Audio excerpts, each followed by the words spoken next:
Super Hindi film लक्ष्य आपने देखी भी होगी। उसका फेमस डायलॉग है, सेना की वर्दी को कमाने के लिए खून और पसीना बहाना पड़ता है, ये बाजार में नहीं मिलती, इसे सिर्फ अपनी काबिलियत और देशभक्ति से जीता जाता है। हमारा अगला विश्लेषण सेना की वर्दी से जुड़ा है। भारतीय सेना ने अपनी यूनिफॉर्म यानी वर्दी में बड़े बदलाव का फैसला लिया है। भारतीय सेना ने अपने अफसरों और जवानों के लिए नई वर्दी से जुड़े हुए दिशा निर्देश जारी किए। पहला बड़ा बदलाव होगा विंटर ड्रेस यानी सर्दियों में पहने जाने वाली यूनिफॉर्म में। सर्दियों के लिए सेना ने ड्रेस 3B को पहनने के निर्देश दिए। सर्दी में सैनिक अंगोला शर्ट पहनेंगे। ये गर्म कपड़े से बनी शर्ट होगी। शर्ट के ऊपर बैटल जैकेट पहनने का प्रावधान है। जैकेट के साथ मैचिंग ट्राउजर यानी पैंट होगी। अधिकारियों को सिविल ड्रेस के लिए बंद गले की जैकेट पहनने की परमिशन दी गई। महिला अधिकारियों को साड़ी या फिर सलवार कुर्ता पहनने की अतिरिक्त अनुमति मिली है। वर्दी के साथ सैनिकों की मूछें और दाढ़ी को लेकर भी निर्देश दिए गए। नए नियमों के अनुसार कोई भी सैनिक या कोई भी ऑफिसर 12 सेंटीमीटर से ज्यादा लंबी मूछें नहीं रख सकता। ये मूछें सलीके की होनी चाहिए। सिखों की धार्मिक मान्यताओं की वजह से सिख सैनिक और ऑफिसर दाढ़ी रख पाएंगे। सिख सैनिकों के अलावा दूसरे सैनिकों को दाढ़ी रखने के लिए विशेष परमिशन लेनी होगी। हालांकि कॉम्बैट यानी युद्ध के वक्त पहने जाने वाली वर्दी में कोई बदलाव नहीं किया गया। कॉम्बैट ड्रेस युद्ध के भौगोलिक हालात के अनुसार रहेगी। अब सवाल है कि आखिर सेना ने कदम क्यों उठाया? ये सेना को वर्दी बदलने की जरूरत क्यों पड़ी? तो वर्दी में किए गए बदलावों के पीछे सबसे बड़ी वजह है औपनिवेशिक काल यानी अंग्रेजों के राज से जुड़े प्रतीक और परंपराओं को हटाना। भारतीय सेना का लक्ष्य है वर्दी में ज्यादा से ज्यादा भारतीय प्रतीकों और पोशाकों से जुड़ी परंपराओं को शामिल करना है। उदाहरण के लिए सेना के किसी भी बैज, चिन्ह या रिकॉर्ड में अंग्रेज राज का एक प्रतीक रॉयल शब्द नहीं होगा। अंग्रेजी राज के एक और प्रतीक यानी तलवार को लेकर भी एक नया निर्देश जारी किया गया।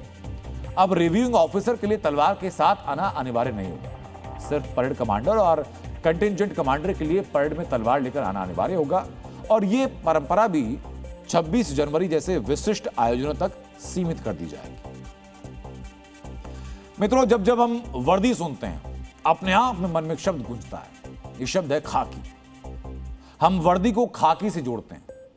क्या सोचा आपने कि ये खाकी शब्द और रंग कैसे बना? इसकी अपनी एक कहानी है, इसका अपना एक इतिहास है। दरअसल खाकी शब्द की उत्पत्ति फारसी भाषा से हुई। फारसी भाषा में धूल को खाक कहा जाता है। इसी वजह से धूल जैसे हल्के बादामी रंग को खाकी कहा गया। अंग्रेजों के खिलाफ आजादी का पहला बिगुल 1957 में बजा और तब भारतीय विद्रोहियों ने खाकी वर्दी 1857 में बजा और इसके बाद खाकी वर्दी का बड़े पैमाने पर इस्तेमाल किया गया। विद्रोही अपने कपड़ों को धूल में सान लेते। कुछ मौकों पर कपड़ों को चाय के पानी में रंग दिया जाता। इससे कपड़ों का रंग खाकी हो जाता। 1857 का विद्रोह उत्तर भारत के मैदानी इलाकों से फैला था, जहां ज्यादातर धूल और रेत रहती है। इस वजह से अंग्रेज फौज के लिए दूर से पहचानना मुश्किल हो जाता कि आगे धूल है या विद्रोही।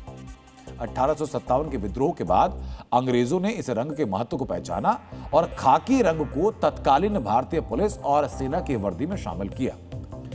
इसके बाद जब भी ब्रिटिश फौज किसी धूल या रेत भरे इलाके में जाती तो उसे खाकी रंग की वर्दी पहनने का हुक्म दिया जाता। आजादी के बाद भारतीय सेना ने खाकी रंग की वर्दी को त्याग दिया। सेना ने ऑलिव ग्रीन को अपनी वर्दी में अपनाया। हालांकि पाकिस्तान अब तक अंग्रेजों की इस परंपरा, कहा जाए कि ब्रिटिश सोच से निकल नहीं पाया। पाकिस्तानी फौज की सेरेमोनियल यानी विशिष्ट आयोजन की वाली वर्दी आज भी खाकी रंग की है। अब गौर करेंगे तो आपको याद आएगा कि पाकिस्तान का फील्ड मार्शल आसिम मुनीर हर मौके पर खाकी रंग की वर्दी में नजर आता है।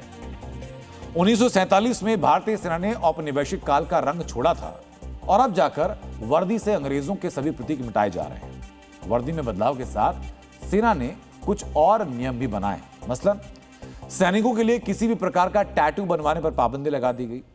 वर्दी में रहते हुए सैनिक परफ्यूम या डिओड्रेंट का इस्तेमाल नहीं कर सकते। महिला अफसरों और जवानों को सिंदूर लगाने की अनुमति दी गई है।